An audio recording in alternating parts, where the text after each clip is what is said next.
Day 29 है आज हम लोगों का, और इसमें हम लोग जो पढ़ेंगे वो पढ़ेंगे वैल्यू पुटिंग। देखो वैल्यू पुटिंग का मैं सोचा था बहुत लंबा क्लास लूँगा, लेकिन थोड़ा सा समय की दिक्कत हो गई, इस वजह से मैं ज़्यादा बड़ा क्लास नहीं प्लान कर पाया। इसमें मैं छोटा क्लास ही ले रहा हूँ, और इसमें जो मेजर फोकस है ना, इस साल के सीडीएस के आए हुए क्वेश्चन है।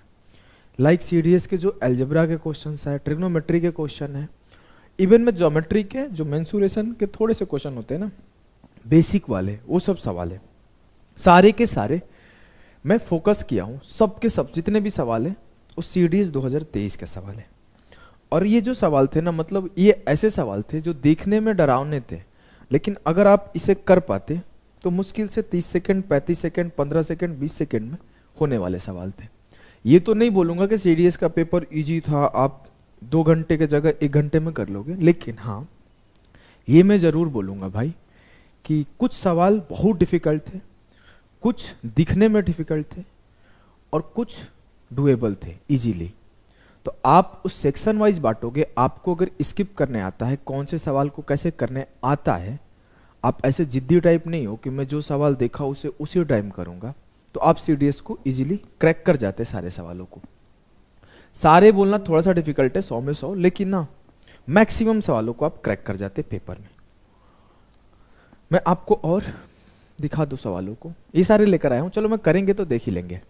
जैसे एक आधे सवाल ये भी थे आपके जो मेंसुरेशन टाइप के सवाल थे, मेंसुरेशन के सवाल थे। अगर आप देखोगे तो सीजीएल मेंस में भी मेंसुरेशन के सवाल एल्जेब्रा से मिक्स होकर आया है, एल्जेब्रिक टर्म्स देकर आया है, जिसमें आपके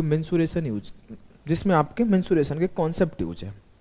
आप अगर 3D देखोगे, 2D देखोगे, ज्योमेट्री देखोगे, तो बार बार ऐसी चीजें रिपीट होते रहती है, जहां पर एल्जेब्रिक टर्म ABCDEF के टर्म में दिया रहता है, और आपसे मेंसुरेशन का कॉन्सेप्ट, आपसे ज्योमेट्री का कॉन्सेप्ट, कोई ज्योमेट्री का थ्योरम, कोई मेंसुरेशन का फॉर्मूला पूछ लेता है। इवन आप कोन में देखोगे तो कई बार पूछे गए हैं, आप स्फीयर में देखोगे तो पूछे गए हैं, राइट एंगल ट्रायंगल में पूछे गए हैं, आप इक्विलेटरल ट्रायंगल में पूछे गए, पास्ट में सब कुछ पूछे गए हैं। इवन एक सवाल में देखा, कई सवाल, एक सवाल क्या, एक तो प्रॉपर एकदम डेटा भी चेंज नहीं था, CHSL का सवाल सीधा सीडीएस 2023 में आ गया था।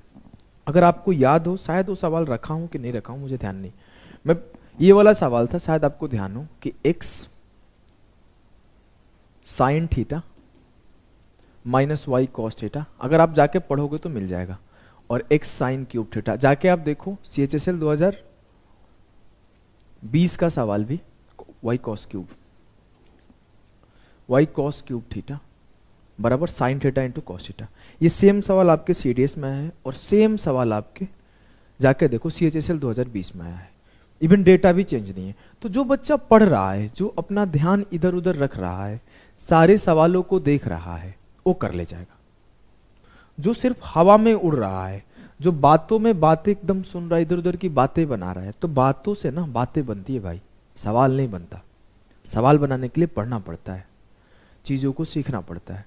तो मैं आपसे एक बात यहां पे बोलूंगा, ये हमारा सीडीएस के पेपर को सॉल्व करने का सेशन है, मतलब जो उसके वैल्यू पुटिंग से सॉल्व करने का सेशन है।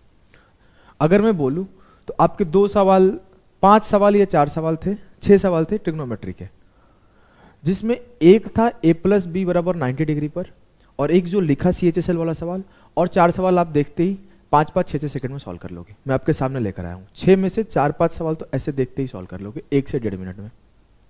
मैं बात करूं एल्जेब्रा का, तो एल्जेब्रा से काफी क्वेश्चन थे, 15-18 क्वेश्चन होंगे कम से कम, जिसमें से 10-12 सवाल को आप कम टाइम में कर लेते, 3-4 सवाल को आपको काफी टाइम देकर बेसिक से करना पड़ेगा, और 1-2 सवाल वहां पे बनाना डिफिकल्ट था, जिसमें आपको HCF LCM के भी कॉन्सेप्ट यूज किए गए थे। अब आप देखो कि उसको बाइफरकेट तो करो ना। आप सोचोगे सबको अरे ये भी हार्ड होगा, वो भी हार्ड होगा, ये भी हार्ड होगा, नहीं। आप देखो, डिसाइड करो क्या ये डुएबल है, करो, अगर डुएबल है तो, नहीं तो स्किप करो। ये होता है पैटर्न करने का। अगर सोचोगे कि मैं एक लगातार डिफिकल्ट आ रहा है तो कोई डुएबल ही नहीं है, या फिर कोई बड़ा आ रहा है तो डुएबल ही नहीं है, तो ऐसे पेपर नहीं सॉल्व होता। नेक्स्ट स्टार्ट करते हैं। जो वैल्यू पुटिंग है वो हम लोगों का मेजर 2 जगह फोकस होता है, एक होता है आपका एल्जेब्रा और एक होता है आपका ट्रिग्नोमेट्री। आई प्रॉमिस कि आपको आने वाले कुछ महीने बाद एक सेशन में वैल्यू पुटिंग पे दूंगा, जिसमें लगभग हम लोग 100 सवाल सॉल्व करेंगे या फिर 100 से ज़्यादा, और 5 to 6 आवर्स का सेशन हो सकता है, या फिर कम में कंप्लीट हो जाए तो कम में, टाइम नहीं बता सकता, लेकिन 100 के लगभग क्वेश्चन सॉल्व करेंगे। और उस सेशन को मैं दूंगा तो लास्ट 6 ईयर 7 ईयर के क्वेश्चन निकाल के दूंगा। मैं निकाल रहा था, थोड़ा टाइम नहीं मिला, तो इस वजह से मैं ये सेशन सिर्फ CDS 2023 से ओरिएंटेड रख दिया। अब मैं बात करूं सिर्फ एल्जेब्रा और ट्रिग्नोमेट्री नहीं, अगर आप बात करो तो कुछ पार्ट ज्योमेट्री में और कुछ मेंसुरेशन में भी यूज होता है, तो हम लोग उसके भी कुछ कुछ सवाल करेंगे। लेकिन जो मेजर यूज है ये 2 जगह है, यहां पे चीजें ज्यादा आसान हो जाती है। साथ साथ आपको यह भी पता होनी चाहिए कि किस पॉइंट ऑफ टाइम पे आपको वैल्यू पुटिंग नहीं यूज करना है। एल्जेब्रा के किन फिक्स पैटर्न के सवालों में वैल्यू पुटिंग नहीं करना है, नहीं तो गलत हो जाएगा। ट्रिग्नोमेट्री के किस टाइप के सवालों में वैल्यू पुटिंग नहीं करना है, अगर आप करोगे तो लेंदी हो जाएगा। तो आपको कहां पे नहीं करना है ये चीजें भी पता होनी चाहिए। सिर्फ आप रट के चले जाओगे कि मैं सवाल देखूंगा और वैल्यू पुटिंग कर दूंगा तो आप मिस्टेक कर दोगे और आप टाइम भी ले सकते हो। तो आपको दोनों चीजें पता होनी बहुत जरूरी है कि मेरे को इस सिचुएशन में वैल्यू पुट करना है और इस सिचुएशन में वैल्यू पुट नहीं करना है। अगर आप दोनों चीज को अंडरस्टैंड कर जाओगे तो आप सवाल को कम टाइम में करोगे। हम लोग सेशन स्टार्ट करने से पहले मैं ये बताया, आने वाले टाइम में थोड़ा सा ना दिक्कत हो गया भाई, एक्चुअली ना ऐप पे ना ज़्यादा क्लास हो गई है, परेशान सा हो गया हूँ, जल्दी कंप्लीट कर लेता हूँ। और मेरे एक और चैनल है बिहार योद्धा, तो वहाँ पे भी बच्चे बार बार बोल रहे थे, इस वजह से वहाँ पे भी क्लास देना पड़ रहा है। अब मैंने एक एक करके कंप्लीट कर रहा हूँ। इसको कंप्लीट करके अपन लोग स्टार्ट करने वाले हैं 101 कॉन्सेप्ट ऑफ ज्योमेट्री। तो इसको निपटा देते हैं 2 दिन में, फिर ये करेंगे और जल्दी जल्दी निपटाते रहेंगे। चलो, ये चीज़ें तो आपको पता है। आपको हर वीडियो को सीक्वेंस में देखना है। PDF आपको टेलीग्राम पर डाल दिया जाएगा, ये सेव करके। और आपको पसंद आता है तो प्लेलिस्ट अपने दोस्तों में शेयर करो। और कोई भी पेड कोर्स का इंक्वायरी लेना है तो आप इस नंबर पे मैसेज कर सकते हो। देखो, पहला सवाल है आपके सामने। सवाल है, N isosceles triangle has its base length 2a and it's height is h. On each side of the triangle, a square is drawn external to the triangle. What is the area of the figure thus formed? एक समद्विबाहु त्रिभुज जिसका base length 2a है और इसका height h है।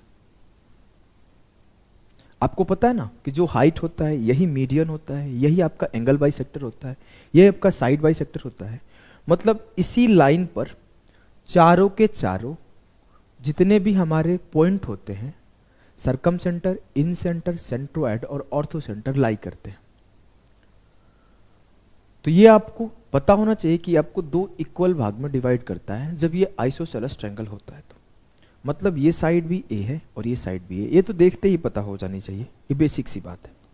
Next, अगली बात बोला गया कि सारे के सारे साइड पर एक एक स्क्वायर फॉर्म किए गए। यहां भी एक स्क्वायर फॉर्म किया गया, यहां भी एक स्क्वायर फॉर्म किया गया और यहां भी एक स्क्वायर फॉर्म किया गया। चलो थोड़ा बड़ा कर लेते हैं, ठीक है। तीनों साइड पर एक एक स्क्वायर फॉर्म किए गए। आपसे बोला गया पूरे फिगर का एरिया क्या होगा। अब ऐसे जगह पर आप अगर यहां पाइथागोरस लगा रहे हो और यहां h² प्लस a² लिख रहे हो, ये साइड का लेंथ h² प्लस a² लिख रहे हो और ये साइड का लेंथ h², ये साइड का लेंथ 2a लिख रहे हो। तो आप अगर जोड़ोगे कि 2 का h² ये जोड़ो, थोड़ा टाइम लग सकता है लिखने और जोड़ने में। ऐसे जगह पे मैं सजेस्ट करता हूं 3 4 5 पुट कर दो, राइट एंगल ट्रायंगल पुट कर दो, क्या दिक्कत है। वैसे बहुत डिफिकल्ट नहीं है, मैं आपको बता दूं कि बहुत डिफिकल्ट नहीं है इसको ऐड करना, डुएबल है और ऐड किया जा सकता है। मैं ये भी नहीं बोल रहा हूं कि नहीं किया जा सकता। अगर जो जोड़ने वाला हो तो 2 का h² 5² 6² और h² 2h² और ये हो जाएगा 1/2 2a into h ah। Answer हो जाएगा 6a² plus 2h² plus ah। लेकिन फिर भी मैं आपको बोलता हूं कि ये आसान नहीं है करना पेपर में। ऐसे जगह पे मेरे ख्याल से from my point of view you should go with numbers. अगर आप नंबर से जाओगे ना तो क्या होगा, कॉन्फिडेंस बढ़ा रहेगा। देखो मैं आपको बताया एक बात, दूसरी बात भी बता रहा हूँ, जब आप यहाँ पे नंबर रख दोगे छोटे छोटे तो आपका कॉन्फिडेंस हाई रहेगा ऐसे केस में। ऐसा नहीं है कि ऐसे डुएबल नहीं था। मैंने क्या कहा कि ए को 3 पुट कर दो, एच को 4 पुट कर दो, ये 5 हो जाएगा, ये 5 हो जाएगा। अब आप निकालना है तो ये 5 का स्क्वायर 25 होगा, ये 5 का स्क्वायर 25 होगा, ये 3 3 6 का स्क्वायर 36 होगा, और ये 4 इंटू 6 24 का आधा 12 होगा। तो 25 25 50 36 12 48, जिसका सम 98 आए वो आंसर टिक कर दो। अब मैं ये बिल्कुल नहीं बोल रहा हूँ कि डुएबल नहीं है, लेकिन क्या बोलना चाहता हूँ आप इस बात को समझना, इट्स ऑल अबाउट कॉन्फिडेंस। वहां पे ना लिख के A B H A square plus H square plus A square plus H square plus A, ऐसे लिखने पर ना जो टाइम वेस्ट होगा तो हमें प्रेशर आने लगता है कि यार ज़्यादा टाइम तो नहीं ले रहा हूँ लिखने में। उस टाइम ना भले ये आपका ज़्यादा टाइम ले ले वैल्यू पुटिंग, लेकिन कॉन्फिडेंस बढ़ा देगा। समझ रहे हो ना? अब मैं अगर बोलूँ कि पुट करना शुरू करते हैं, तो यहाँ पुट किया, ए का वैल्यू 3 लिए थे, 3 का स्क्वायर 9 छक्के 54, एच को हमने 4 लिया था, 4 का स्क्वायर 16 दूना 32, और 2 तिया 6 चौके 24। ठीक है, ठीक है। 4 4 8 2 10, 5 3 8 2 10, अधिक हो गया, मोर देन 100 हो गया, ये हो गया 54। एच का स्क्वायर पुट करो, 4 का स्क्वायर 16 2 32, और 4 तिया 12, 2 2 4 4 8, 5 3 8 1 9, 98 हो गया। Option B answer. क्लियर है? जी सर। चलो अगले सवाल को देखते हैं।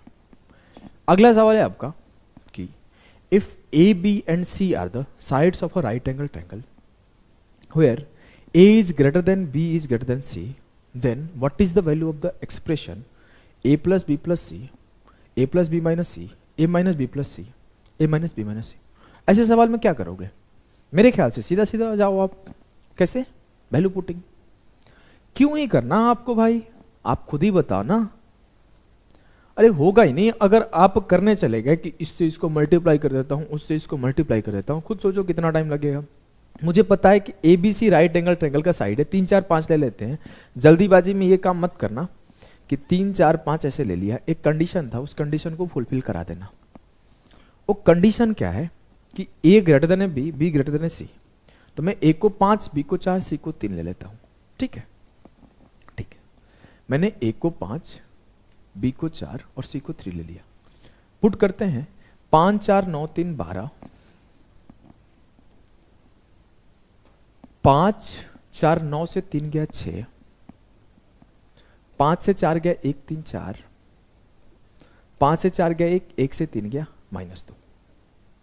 मल्टीप्लाई किया तो 12 दूना 24, 6 चौके 24, माइनस 24 का स्क्वायर 576।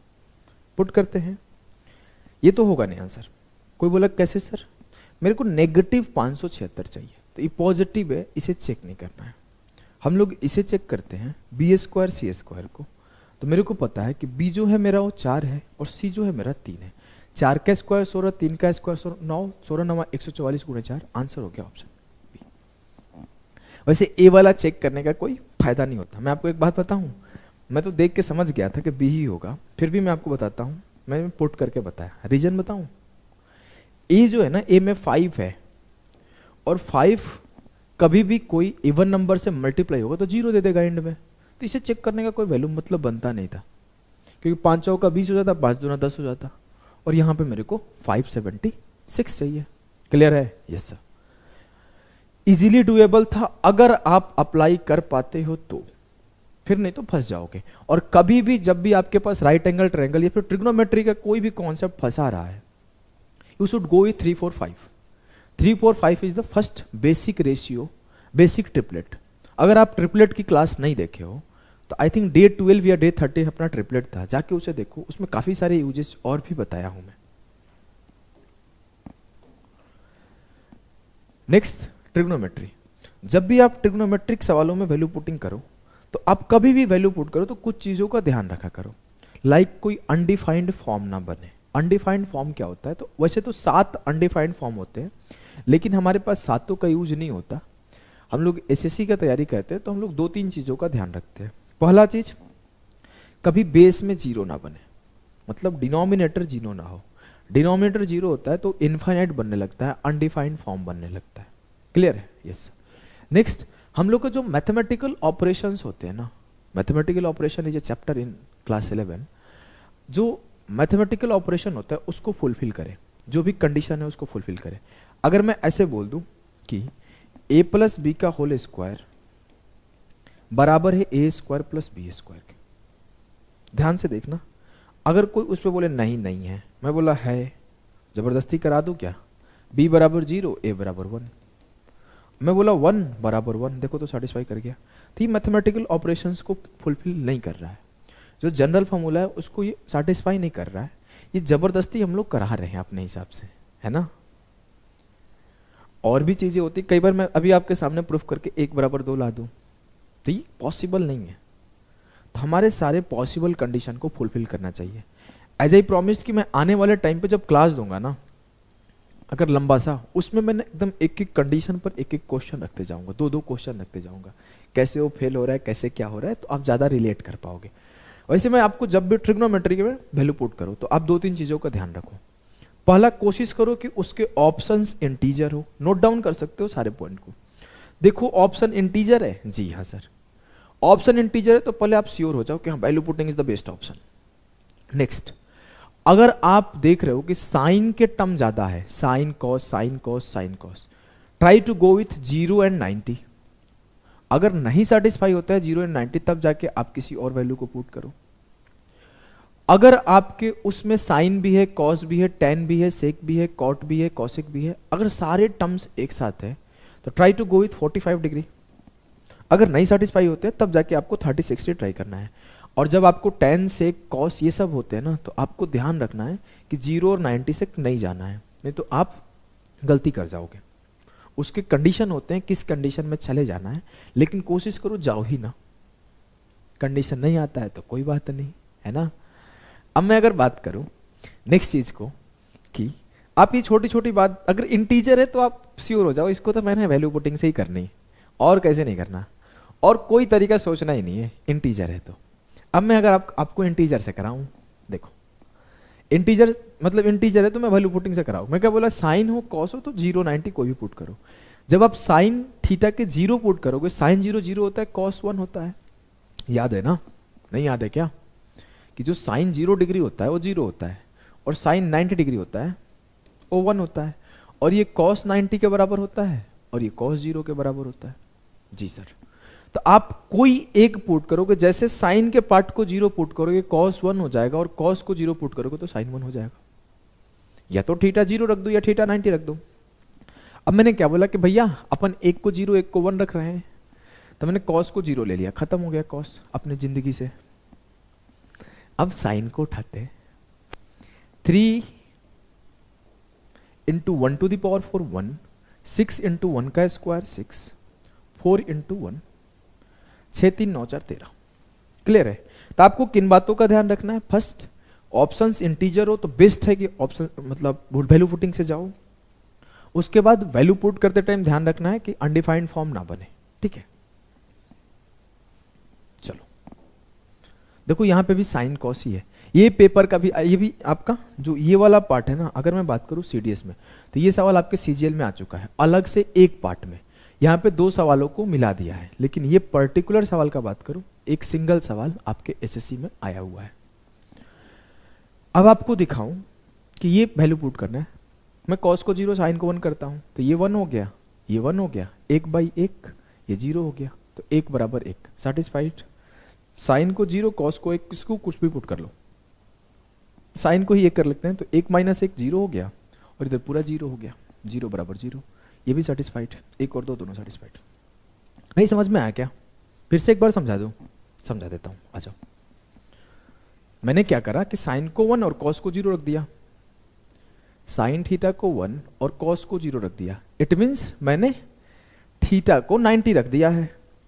अब जैसे साइन को 1 रखोगे और कॉस को 0, तो कॉस वाले पार्ट खत्म हो गए, 0 हो गए, 1/1 1, और ये प्लस का 0 बराबर 1, तो 1 बराबर 1 कंडीशन फुलफिल कर रहा है। जी सर, मैंने कॉस को 0 रखा, तो 0 इंटू कुछ भी 0, और 1 - 1 0, तो 0 बराबर 0 हो गया, कंडीशन फुलफिल कर रहा है, बोथ 1 and 2। किसी को डाउट लग रहा है कि नहीं नहीं सर ऐसे नहीं होगा, 30 पुट कर लो, 45 पुट कर लो, 60 पुट कर लो, कंडीशन सेटिस्फाई कर जाएगा। ठीक है। अब देखो ऐसे सवालों में आपको टाइम बचाना था। अगर बोलो ट्रिगो का सवाल था, इसको 5-6 सेकंड में निकल जाना था, इससे आपको 5-6 सेकंड में निकल जाना था, 10 सेकंड में। समझ रहे हो ना? ये टाइम बचा के आपको उन क्वेश्चन पे डिवोट करना होता है ना जहां पे आप नहीं लगा सकते। अब इस सवाल में वैल्यू पुट करना है 7 sin to the power 4 theta plus 9 into cos to the power 4 theta plus 42 into sin square theta equals to 16। अगर मैं बात करूं मेरे लाल, मेरे गुड्डा, मेरे गुड़िया, इस चीज को समझना, यहां पे फटाफट 90 और 0 नहीं डालना। एक कंडीशन है मेरे पास कि थीटा जो है ना वो 90 से छोटा है और 0 से बड़ा है, मतलब वो चिल्ला रहा है। आपको नहीं सुनाई पड़ रहा है ना? मेरे को सुनाई पड़ रहा है। क्या चिल्ला रहा है कि 30 60 45 में से कोई रख ले, 90 0 नहीं रखना, ऐसे चिल्ला रहा है। तो हम लोग किस किस वैल्यू से जा सकते हैं? Either we can go with 30 degree, 45 degree और 60 डिग्री, है ना? अब मैं किसी एक के साथ जा सकता हूं। अब वो कोई भी एक होगा, मुझे पता नहीं है, मुझे पता नहीं है। वैसे भी ऑप्शन देखो तो 10 45 का भी वैल्यू है, 10 60 का भी वैल्यू है, 10 30 का भी वैल्यू है। एग्जामिनर कमीना है, मुझसे 10 थीटा का वैल्यू पूछा गया था। अगर वो शरीफ होता, जो आंसर होता सिर्फ उसी को दे देता, लेकिन वो कमीना है। उसने क्या करा, उसने 30 60 45 तीनों से वो आंसर दे दिया ऑप्शन में कि आप ना सॉल्व करके देखो। तो नाउ अपन हम लोग सॉल्व करेंगे तो देखो क्या करेंगे, एक एक पुट कर रहे हैं। पहले 45 पुट कर रहे हैं। कोई बोलेगा क्यों 45 क्यों? तो जवाब ये है मेरे लाल कि आप 45 डिग्री पर साइन थीटा और कॉस थीटा इक्वल होता है तो हमें वैल्यू पुट करना आसान होगा। देखो मेरे को आंसर लाना होता तो मैं बोल देता, देखो मैं बता दूं क्या आंसर आएगा, 30 लग रहा है आंसर, 30 आंसर होगा। अब मैं 30 आंसर ला देता, लेकिन मैं आपको ये भी सिखाना चाहता हूं कि मैं आंसर ला दूं वो बड़ी चीज नहीं है, आप आंसर ला दो वो बड़ी चीज है। अब मैं 45 क्यों रख रहा हूं, रीजन बताया, क्योंकि 45 पुट करना पहली बार में आसान है। मैंने 45 का वैल्यू क्या होता है, साइन भी होता है सर 1/√2, कॉस भी होता है 1/√2। नाउ अगर अपन पुट किए तो 7 इंटू 1/√2 टू द पावर 4, तो 1/4 7/4, ये 9/4 और वो 42/2। सर गलत हो गया, कैसे? सर इन तीनों को मिलके 16 आना था, ये अकेले 21 है। 21 में कुछ ऐड ही करना है अभी मेरे को, गलत हो गया ना? हाँ। अब मैं अपन ना 30 पुट करते हैं। कोई बोलेगा सर 60 क्यों नहीं कर रहे हो? मैं आपको जवाब दे दूं, तो आपको पता है कि साइन इंक्रीजिंग होता है। अगर मैं 45 से 60 पे जाऊंगा तो वैल्यू और बढ़ा देगा। मुझे पहले से ही बड़ा आ रहा है 16 से, अपन छोटे की तरफ चलते हैं, 30 पुट करके देखते हैं। 30 जो है ना क्या होता है, ये 1/2 होता है, तो 1/2 टू द पावर 4 7/16। ये क्या होगा, 9 इंटू √3/2 टू द पावर 4, √3 का स्क्वायर 3, 3 का स्क्वायर 9, 9 इंटू 9 81/16। और ये 42 1/2 का स्क्वायर 42 का स्क्वायर अपॉन 4, 42/4 हो जाएगा। इसको ऐड करते हैं, 81 7 88/16, तो ये हो गया 11/2 और ये हो गया 21/2, जो कि मिलके आया 32/2 और सेटिस्फाई कर गया 16। इट मीन्स हम लोग का थीटा जो है वो 30 डिग्री है और tan 30 का वैल्यू होता है 1/√3। जब आप लोगों से मैं बोला था ना कि मैं तो देख के बता दूं कि 30 आंसर होगा, मैं यही देख के बताया था कि जैसे ही 45 रख रहा था तो ये 16 से ज्यादा हो रहा था, तो मुझे पता चल गया कि 45 से छोटा वाला आंसर होगा और 45 से छोटा सिर्फ 30 था।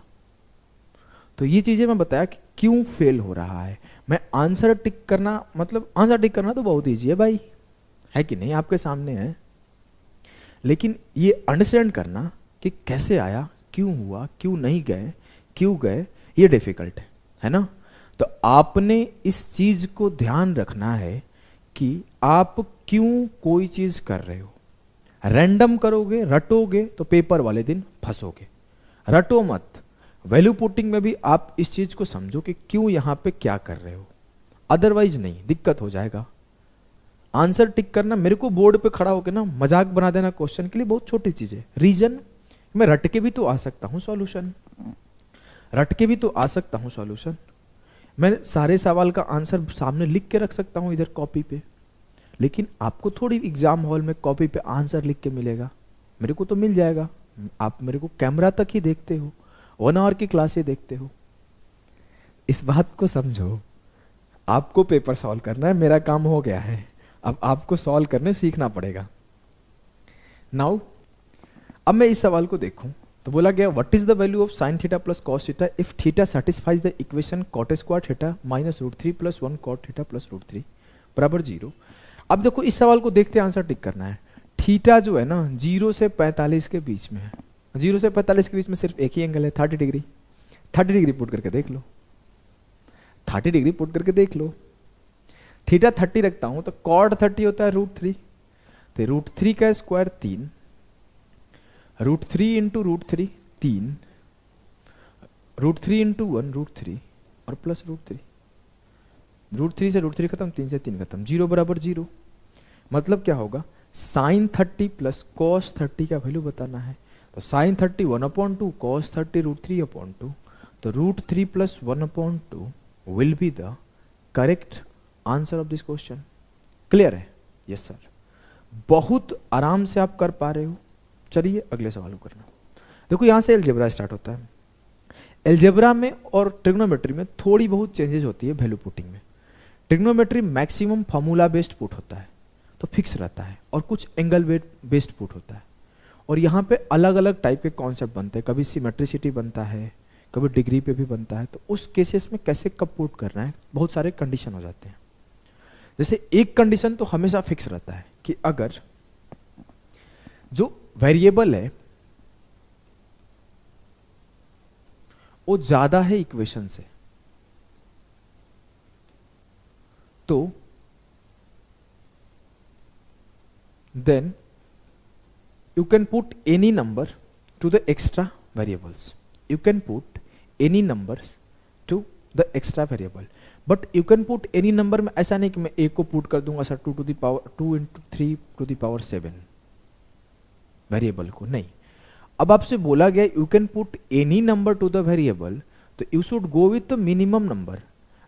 लाइक 0 पुट करूंगा, 1 पुट करूंगा, -1 पुट करूंगा, 2 पुट करूंगा, -2 पुट करूंगा, 3 पुट करूंगा, -3 पुट करूंगा। अब -3 -2 पुट करते टाइम ये भी ध्यान रखना है कि ऐसा तो नहीं है वो बोला है कि पॉजिटिव नंबर है। इस चीजों को ध्यान रखोगे ना। जैसे मैं एक क्वेश्चन देख रहा था तो उस क्वेश्चन में था कि सीधा बोल दिया था XYZ इज रियल नंबर, उसे वैल्यू पुटिंग से बनाओ मर जाओगे।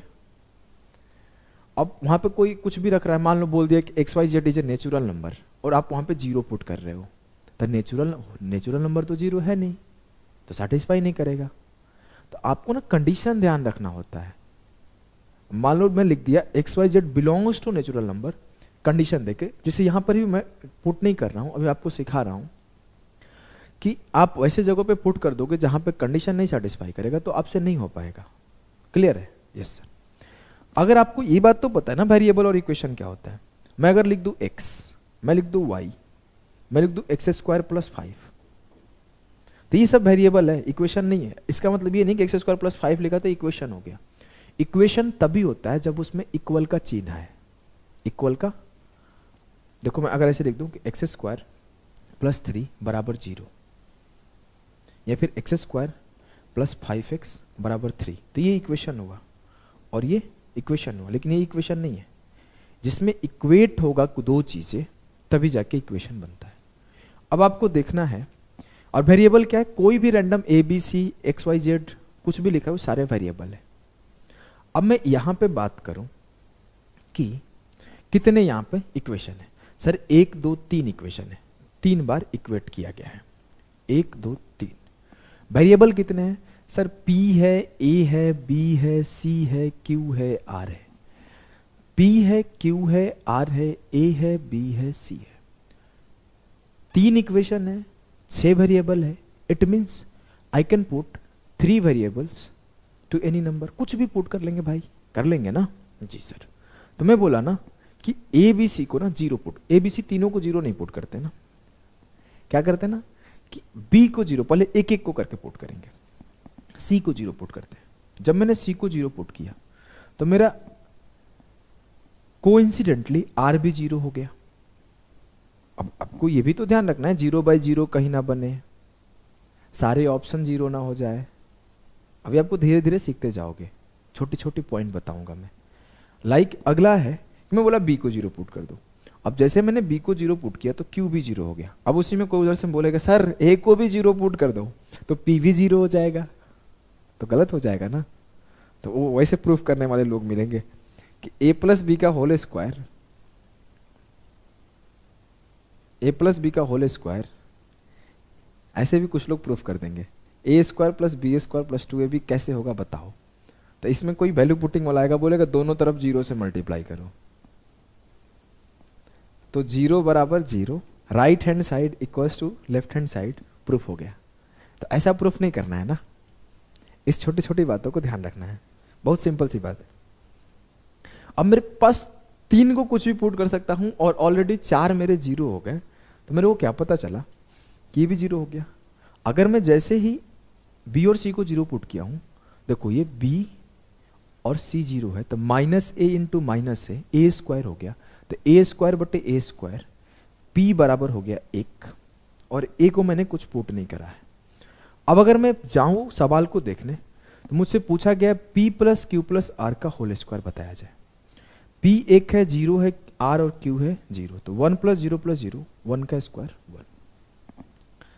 समझ रहे हो, मुझे p plus Q plus R का होल स्क्वायर निकालना था। जब मैंने c को जीरो पुट किया तो मुझे r का वैल्यू मिला, जब मेरे को b को पुट किया तो q का वैल्यू मिला, और अपने आप p का वैल्यू वहां से निकल के आया 1, और मैं p plus Q plus R का होल स्क्वायर निकाल दिया। क्लियर? Yes sir. ऐसे सवाल टाइम आपके बचाते हैं पेपर में। ये सवाल ऑलरेडी आपको देखो तो 2017 मेंस और उसके बाद भी कई बार एसएससी में पूछा गया है, और ये वाला सवाल भी पूछा गया। ऐसा नहीं कि ये भी नया सवाल है, दोनों के दोनों पुराने सवाल है। जैसे यहाँ पर ये थोड़ा सा अलग अलग करके दिया है, कई बार मल्टीप्लाई करके लिख देता है नीचे वाला पार्ट, बहुत पुराने सवाल है, सीडीएस 2017 में पूछे गए सवाल। अगर मैं बोलूँ ये अगला सवाल क्या है, तो है इफ 2s बराबर है a plus B plus C, equation 1 है जिसमें s है, जिसमें a है, जिसमें b है, जिसमें c है, 4 वेरिएबल है। मैं 3 को कुछ भी पुट कर सकता हूं, लेकिन हर बार ऐसा जरूरी नहीं है कि 3 को ही पुट करो। हो सकता है कई बार किसी एक को पुट करोगे, किसी 2 को पुट करोगे और आंसर निकल के आ जाएगा। ऐसा नहीं मैं सबको पुट करूंगा ही करूंगा, मैं तो जिद आ गया है, जिद आ जाऊंगा, ऐसा नहीं करना। आप एक आधे पुट करके देखो, आंसर निकल गया, काम खत्म। अब मेरे को इस सवाल को करना था, मैंने बोला एस को जीरो पुट कर सकते हैं क्योंकि एस ऑप्शन में भी कहीं नहीं है, और एस बहुत दिख रहा है ससुरा। मैंने एस को जीरो पुट किया तो a प्लस बी प्लस सी किसके बराबर हुआ? जीरो। अब मैं बोलूँ एस जीरो हो गया, एस जीरो हो गया, एस जीरो हो गया, तो minus A into B A B, S zero हो गया, एस जीरो हो गया, तो B into C B C, S zero हो गया, एस जीरो हो गया, तो सी इंटू एस सी है। तो A B plus B C plus C A will be the correct answer. Clear है? अब यहां पे मुझे ए को भी कुछ पुट करूं, बी को भी कुछ पुट करूं, और सी खुद ब खुद कुछ निकल के आए। लाइक मैं ए को बोला 1 पुट कर दो, बी को बोला 2 पुट कर दो, तो सी -3 आ जाएगा। फिर मैं बोलूं कि ए को 1, बी को 2, सी को -3 से पुट करके देखो, तो भी आपका कंडीशन सेटिस्फाई करेगा। बस आपको उसमें एक्स्ट्रा एफर्ट बढ़ जाएगा। एफर्ट बढ़ क्या जाएगा ना कि आपको चारों ऑप्शन सॉल्व करने पड़ेंगे। लेकिन यहाँ पे जब आपको चाहता है सॉल्व ही ना करो तो क्यों करना? ऐसे सवाल से टाइम बचाओ ना, 5-6 सेकंड में करके। नेक्स्ट क्वेश्चन को देखते हैं।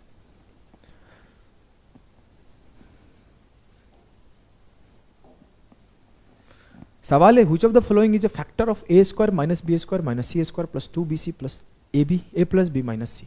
मैं बोला ना इसमें c 3 जगह है और b भी 3 जगह है, तो किसी एक को जीरो पुट कर दो। मैंने c को जीरो पुट करता हूं, c को जीरो पुट करा, ये खत्म, ये खत्म, ये खत्म, बचा क्या? a square minus B square और a plus B. A square minus B square को मैं लिख सकता हूं a minus B into A plus B, और ये है आपका a plus B. A plus B common ले लो, मेरे को क्या मिला? a minus B plus 1। अब देखो कौन से ऑप्शन में कौन सा फैक्टर मिल रहा है। c को जीरो पुट किए, a प्लस बी माइनस 1 नहीं मिल रहा है, ये मिला a plus B plus 1। c को जीरो पुट किए, a प्लस बी माइनस 1 नहीं, c को जीरो पुट किए, a माइनस बी प्लस 1 नहीं, c को जीरो पुट किए, बचा ही एक ही ऑप्शन, तो a माइनस बी प्लस 1 एक फैक्टर मिल गया। क्लियर है?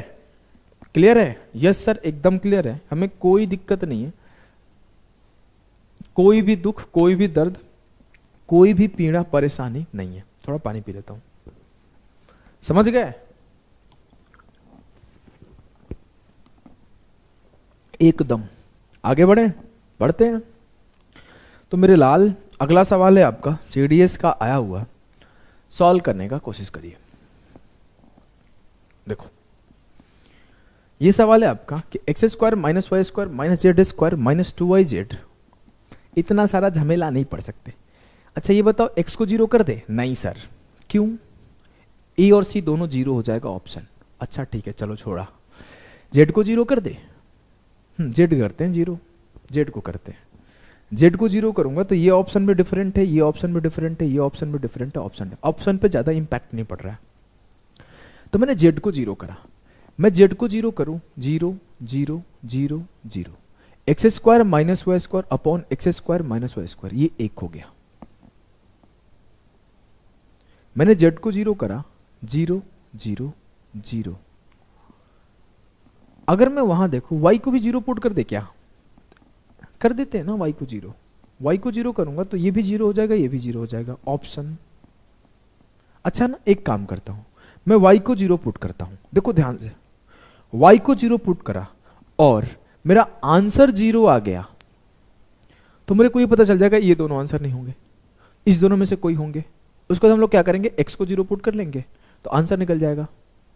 अगर वाई को जीरो पुट किया और इन दोनों में से कोई आंसर ही नहीं निकला, मतलब जीरो आया ही ना मेरा सॉल्यूशन, तो मेरा आंसर क्या हो जाएगा? मेरा आंसर हो जाएगा इन दोनों में से कोई। लॉजिक को समझना। वैसे आप बिना जीरो पुट किए करते हैं, पहले बिना जीरो पुट किए करते हैं। ये x square minus Y square है, ये x square plus y square प्लस 2xy है। नीचे क्या है? एक्स प्लस वाई का होल स्क्वायर, ऊपर क्या है? X square minus Y square. आसान हो गया। X minus y, x plus y, नीचे है एक्स प्लस वाई का होल स्क्वायर। इजी हो गया भाई, ये वाला ऑप्शन आंसर होगा। एक्स प्लस वाई से एक्स प्लस वाई खत्म, x minus y upon x plus y plus 1। Solve करो, एक स्टेप आ जाएगा आंसर। मैं जो समझाना चाहता था वो भी समझा देता हूं। 2x plus y minus z, z को आपने ऑलरेडी जीरो रख रखा है। लेकिन अगर मैं समझाना क्या चाहता था कि मैं y को जीरो पुट करूंगा, y को जीरो पुट कर रहा हूं तो मेरा ये ऑप्शन भी जीरो हो जा रहा है, ये ऑप्शन भी जीरो हो जा रहा है। अगर मैं y को जीरो पुट करता और इसका सॉल्यूशन जो रिजल्टेंट आता वो भी जीरो आ जाता, तो मुझे इतना पता चल जाता कि ये दोनों आंसर नहीं होंगे, क्योंकि दोनों में से कोई जीरो नहीं है। आंसर यही दोनों में से कोई होगा। अब मैं क्या करता, y को जीरो पुट से हटा लेता, x को जीरो पुट कर देता, फिर मेरे इन दोनों में से डिसाइड हो जाता क्या आंसर होगा। यह है काम। लेकिन जैसे ही आप y को जीरो पुट कर रहे हो तो y zero, x square plus x square upon x square, simply 1 plus 1 हो गया, बराबर हो जाएगा 2 के। और यहां आप y और z जीरो करोगे तो x बटे x 1 आया, यहां y और z जीरो करोगे तो 2x बटे x 2 आया, आंसर हो जाता। क्लियर? Yes sir. इस चीज को आपको अंडरस्टैंड करना है मेरे लाल। तो आ जाओ मेरे गुड्डा, मेरे गुड़िया, इस सवाल को करते हैं।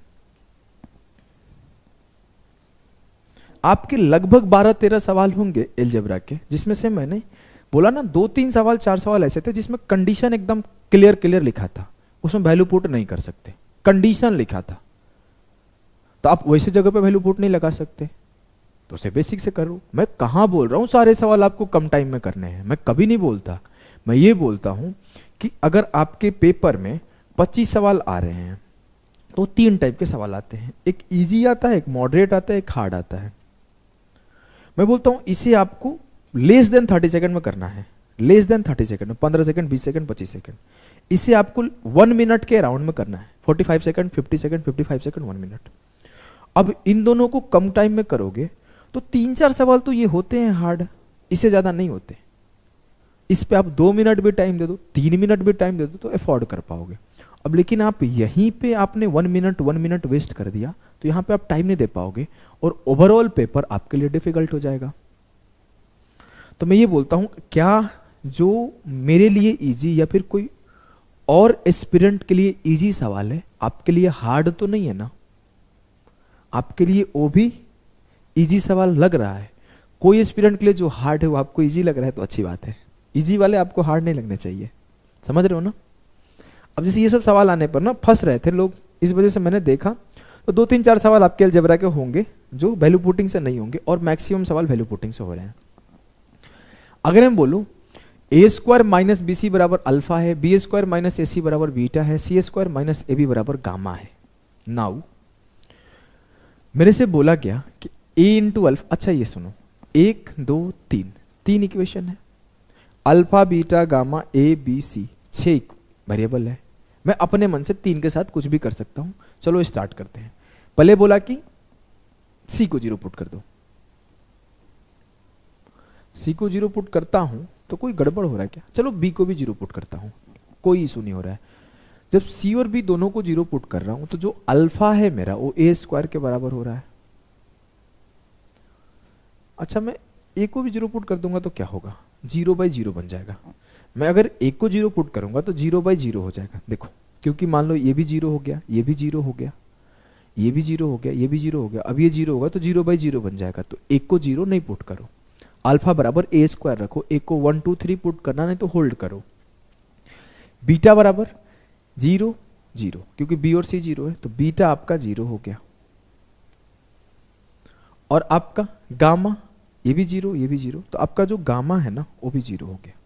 अब मैं पुट किया, b इंटू बीटा 0 हो गया, c इंटू गामा 0 हो गया, b into beta c into gamma 0, a into alpha, तो आपका अल्फा का वैल्यू क्या है? ए स्क्वायर, तो a into A square A cube, b 0 c 0 beta 0 gamma 0, a into alpha A square into A cube upon A cube, एक will be the correct answer. Clear? Yes. Next सवाल पे move करते हैं आराम से। अगला सवाल है आपका, सॉल्व करने का कोशिश करो। सवाल है कि x यदि x into a minus B plus a b upon a minus b बराबर है y into A plus B minus a b upon a plus b and x plus y बराबर है 2a क्यूब के, तो बताना है कि x माइनस वाई क्या होगा। एक इक्वेशन ये है, एक इक्वेशन ये, दो इक्वेशन है, 4 वेरिएबल है x y a b। b को 0 पुट कर दे क्या? क्योंकि यहां पे b नहीं दिख रहा है। नहीं, कभी नहीं, गलती से करना। कोई बोला क्यों आप रोके सर? सवाल हो सकता है आपने b को 0 क्यों नहीं करा, रोके क्यों? रीजन, ऑप्शन ए भी 0 होगा, ऑप्शन बी भी 0 होगा, ऑप्शन सी भी 0 होगा, ऑप्शन डी भी 0 होगा। अब आप डिसाइड नहीं कर पाओगे कौन सा करेक्ट आंसर है, तो b को 0 नहीं करना। b को 1 कर दे क्या? कर देते हैं। b को 1 करूंगा तो ये ऑप्शन डिफरेंट है, ये ऑप्शन डिफरेंट है। एक काम करें क्या, और a को भी कुछ पुट कर देते हैं अपने अकॉर्डिंग। देखो आप पुट तो कर सकते हो, अपन a को कुछ ऐसा नंबर पुट करते हैं जिससे सेटिस्फाई कर जाए सारे कंडीशन को। मैंने b को जब 1 रखा तो a को 1 नहीं रख सकते, a को 1 नहीं रख सकते। क्यों? ये भी सवाल उठ सकता है कि a को 1 क्यों नहीं रख सकते। पहला रीजन है मेरे पास कि 1 माइनस 1 0 हो जाएगा तो इनफाइनाइट बना देगा अनडिफाइंड फॉर्म यहां पे। और दूसरा रीजन है option A B C D में दो ऑप्शन मैच करने लगेंगे। एक को 1 नहीं रखते हैं, एक को हम लोग 2 रखते हैं। देखो अगर सेटिस्फाई कर जाए तो अच्छी बात है। एक को जब मैंने 2 रखा तो 2 माइनस 1 1, 2 एकम 2/1, तो क्या हो गया? 1 प्लस 2 3x बराबर हुआ 2 1 3 माइनस 2/3, y के 3 माइनस 1/3, नहीं 2/3 ना, 2/3। अब अगर मैं सॉल्व करूं तो ये आपका x/y हो जाएगा। 3 3 9 2 से 7 गया, 9 से 2 गया 7, और ये x/y 7/9। अब मेरे को x रेशियो y पता है। अब मैं इस कंडीशन को फुलफिल कराता हूं, सेटिस्फाई कर रहा है कि नहीं। मैं अगर बोलूं कि x प्लस वाई कितना है, 7 9 16 x प्लस वाई, और 2a क्यूब में a को 2 पुट कर दिया, 2 गुणा 2 का क्यूब 8। सर 16 बराबर 16, मतलब a बराबर 2, x बराबर 7 और y बराबर 9, सेटिस्फाई कर गया। और साथ ही साथ मेरा ये भी सेटिस्फाई कर गया कि b बराबर 1। सारे कंडीशन फुलफिल करते हुए सेटिस्फाई कर गए। अब मुझसे पूछा गया x माइनस वाई बताओ, तो 7 माइनस 9 माइनस 2 होगा। पॉजिटिव वाला आंसर टिक खत्म करो, मतलब नेगेटिव वाला आंसर तो होगा जब भी होगा। अब मैं बोलूँ -2b³ था, तो -2 × 1 यही आंसर होगा, ये भी नहीं होगा। क्लियर? यस सर, एकदम क्लियर है। कोई दुख, कोई दर्द, कोई पीड़ा, कोई परेशानी नहीं है, एकदम नहीं। आइए इसे सॉल्व करते हैं। अगर मैं बोलूं let alpha and beta be the roots of the equation 1/x + a + b बराबर 1/x + 1/a + 1/b, और आगे बोला that is a not equal to 0, b not equal to 0, x not equal to 0, which of the following is a quadratic equation whose roots are α² and β²? कौन सा equation है जिसका α² β² root बनाएगा? देखो उम्मीद तो इतना है कि सी डी आंसर नहीं होगा। Generally alpha into beta positive होता है और ये भी नहीं होना चाहिए आंसर। अब देखो मैं श्योर नहीं हूं, छोड़ो देख लेते हैं सॉल्व करके। ऑप्शन ए बी आंसर होगा जनरल। देखो क्यों मैं बता रहा हूं, जब भी कोई भी हो, अल्फा मान लो नेगेटिव आ जाए, बीटा भी मान लो नेगेटिव आ जाए, जब मैं अल्फा स्क्वायर कर दूंगा और बीटा स्क्वायर कर दूंगा मल्टीप्लाई, तो ये पॉजिटिव हो जाएगा।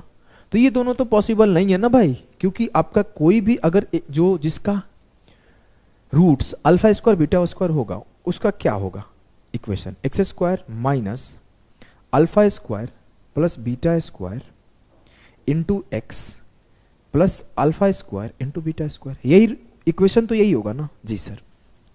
तो ये मैं श्योर हूं कि पॉजिटिव होगा, कोई कुछ भी कहे ये पॉजिटिव ही होगा। अब मैं इसके बारे में इस वजह से नहीं बोल पाया, क्या पता कहीं कुछ गड़बड़ हो जाए, लेकिन मेरे को ऐसा लग रहा है कि ये भी पॉजिटिव होगा, तो आंसर बी होगा। आंसर इस सवाल को करना होगा, रिस्क नहीं लेते हैं, सॉल्व कर लेते हैं, लेकिन अगर पेपर में हो तो मैं टिक करूं और उसे घेर लो, आके एक बार बाद में चेक कर लेंगे, छूटे भी ना और अपने गेस भी खेल लिया है। ठीक है, आंसर पॉसिबल है बी होगा, ऐसा कंडीशन बनेगा। आओ हम लोग चेक करते हैं सॉल्व करके।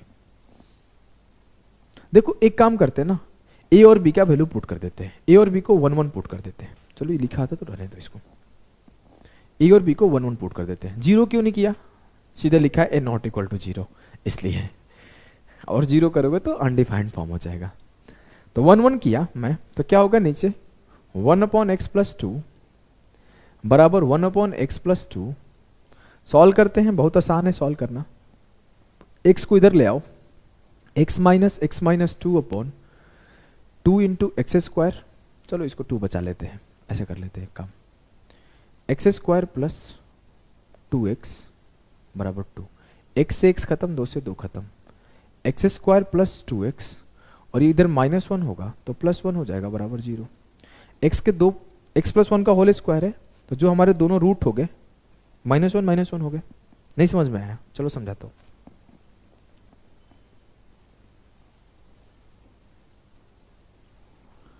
अगर मैं बोलूं x से x खत्म, 2 से 2 खत्म, तो x² प्लस 2x बराबर किसके था? -1 के।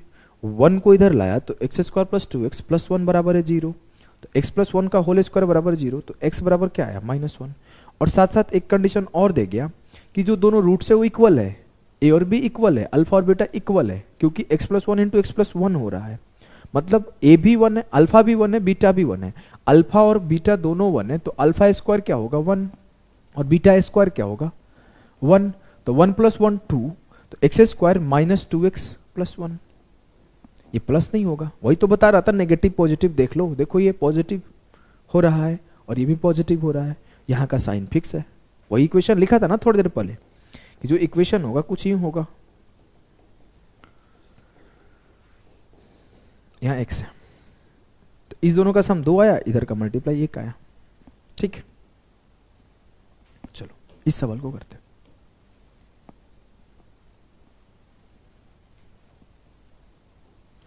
मेरे लाल, इस सवाल को करने का कोशिश करो।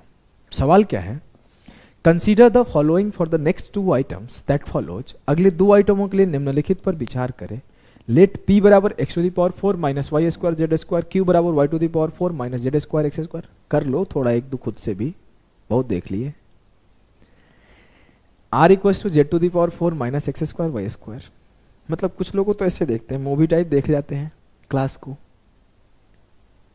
ऐसे। वो कुछ लोग तो इसमें मेरे को ना 1.75x पे सुनते हैं, मेरी खुद की बहन, मेरी जो अंकल की बेटी है, वो बताई कि मैं आपको 1.75 पे पढ़ती हूँ। इज्जत ही नहीं है घर में भी लोग मुझे शांति से नहीं सुन पाते।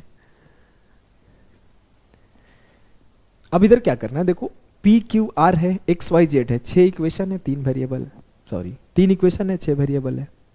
अपन पुट करना शुरू करते हैं। जेड को 0 करते हैं, वाई को भी 0 करते हैं, इससे क्यू भी 0 हो जाएगा और आर भी 0 हो जाएगा।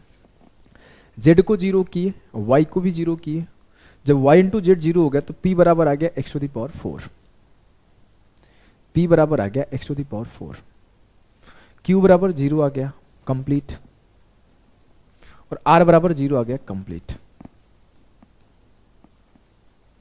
सॉल्यूशन करते हैं। मुझसे पूछा गया what is the value of p x square plus q y square r z square. ये दोनों खत्म हो गया, ये दोनों 0 हो गया, q भी 0 है और r भी 0 है। p into x square, p क्या वैल्यू क्या है, x to the power 4, x to the power 4 into x square, जो उत्तर आएगा एक्स टू द पावर 6 आएगा। मिलाते हैं, ये 0 ये 0 ये 0 ये 0 ये 0 ये 0 ये 0 ये 0, p इंटू एक्स स्क्वायर खत्म, नहीं बे ये बच गया, ये बच गया ना, p इंटू एक्स स्क्वायर, ये बच गया। ये दोनों नेगेटिव हो रहे हैं, अच्छा ये भी तो बच गया, हमको लगा ज्यादा आसान है।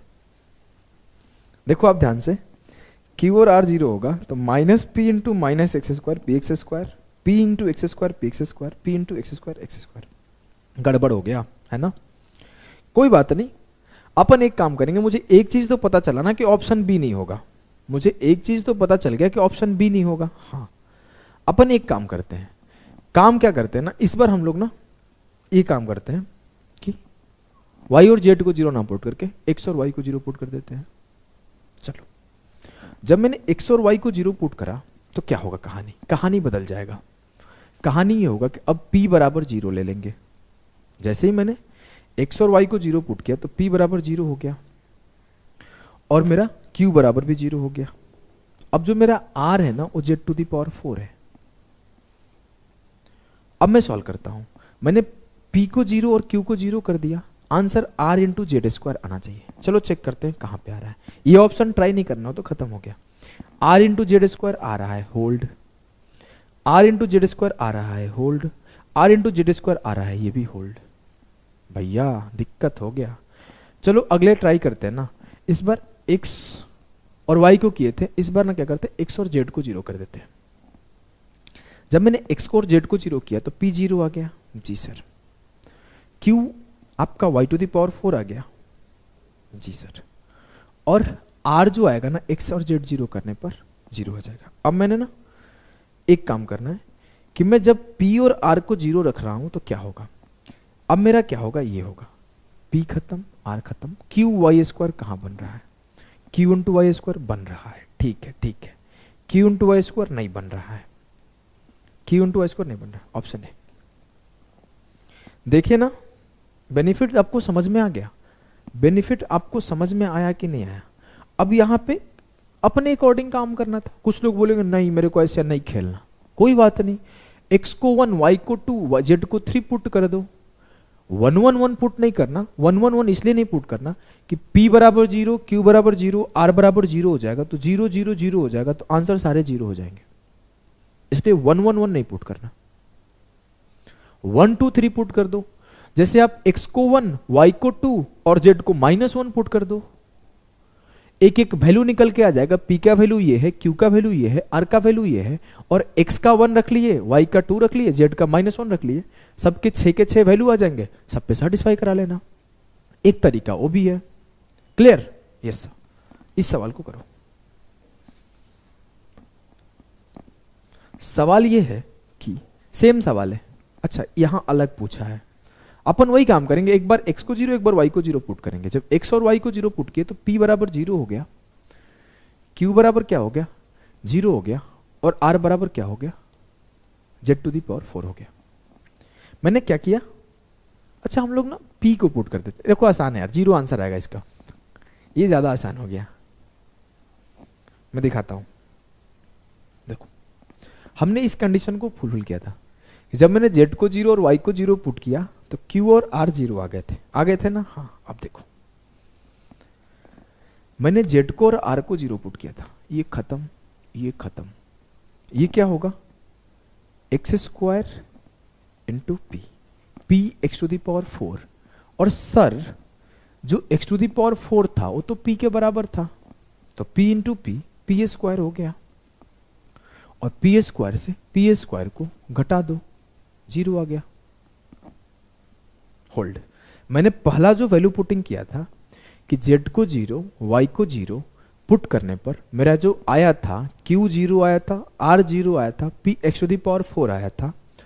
जैसे ही हमारा ये कंडीशन आया था मैं इसी को फिर से सेटिस्फाई कराया कि मेरा q 0 है, मेरा r 0 है, तो क्यू आर खत्म हो गया। मेरा बचा क्या, x square into x square, p into x to the power 4, और x to the power 4 actually p है, तो p इंटू पी स्क्वायर, और एक पी स्क्वायर यहाँ है, P square minus P square 0। Clear है? यस।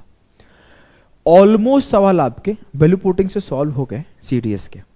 मैं आपको बस एक चीज बताना चाहता हूं, अगर आप प्रैक्टिस करे हो सवालों का, अगर आपको कंडीशन ध्यान रखते हो तो आप पेपर कर जाओगे।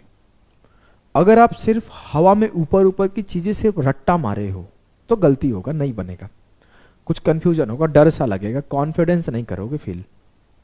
तो आपने खूब सारी प्रैक्टिस करनी है, जितना ज़्यादा प्रैक्टिस करोगे उतना ज़्यादा आपका कॉन्फिडेंस बिल्ड होगा। प्रैक्टिस के लिए मैं एक बैच भी चला रहा हूँ, ये पर्टिकुलरली वैसे अरिथमेटिक का है, ये सेशन एडवांस ओरिएंटेड रहा है, एडवांस का भी नहीं चल रहा है, आएगा तो अपन बता देंगे। ऐसा नहीं है कि हम लोग में मैं खुद को बता रहा हूँ, मैं गंदगी मचाया हुआ हूँ कि ये बैच है, वो बैच है, ये बैच है, किसी को ठग से पढ़ा नहीं रहा हूँ। मैं भले कम पढ़ाऊँगा, जितना पढ़ाऊँगा वो सटीक पढ़ाऊँगा, सही पढ़ाऊँगा, उससे सिलेक्शन होगा, उससे एग्जाम में सवाल फंसेंगे, और उससे अगर आप आ गए सवाल एक भी, तो आप हमेशा जो भी स्टूडेंट होगा उससे कम टाइम में करोगे। इतना मैं करा सकता हूँ। मैं ऐसा है नहीं दिन भर में बोलता हूँ कि 12 बैचेस देता हूँ, मेरे पास टाइम नहीं है, मैं 12 बैच नहीं लूँगा। क्यों लूँ भाई? मैं जितना पढ़ाऊँगा, कम बैच पढ़ाऊँगा, कम पढ़ाऊँगा, अच्छा पढ़ाऊँगा, ये मेरा सोच है। अब अगर मैं बात करूँ, ये हमारा अरिथमेटिक स्पीड बूस्टर है, चालू 20 नवंबर से हुआ है, क्योंकि मैंने तो इसमें आपको ऐसा नहीं जाके इनरोल ले लेना है, नहीं, आप ऐप पर जाओगे तो आपको परसेंटेज के लगभग 3 से 4 लेक्चर फ्री मिलेंगे, तो उस परसेंटेज कंप्लीट फ्री मिलेगा बूस्टर में। तो आपके 4 बूस्टर सेशन मिलेंगे इसमें परसेंटेज के, उसको देखना कि आप उसे झेल पा रहे हो, उसे पढ़ पा रहे हो, क्योंकि प्रॉपर ना मेंस ओरिएंटेड क्लास है। ये सवाल है, इसका ये सॉल्यूशन, ये सवाल है, इसका सॉल्यूशन। 4 घंटे के लगभग मैंने 130 सवाल कराए हैं। इससे आप समझ सकते हो कि क्या ही स्पीड रहती होगी। तो बाद में ये नहीं बोलना कि सर पैसा लेके भाग गया, पैसा मेरा ठग लिया। तो इसीलिए मैं पहले ऐसा, ये सब चीज़ें मेरे को सुनना पसंद नहीं है ना, मैं करता हूँ।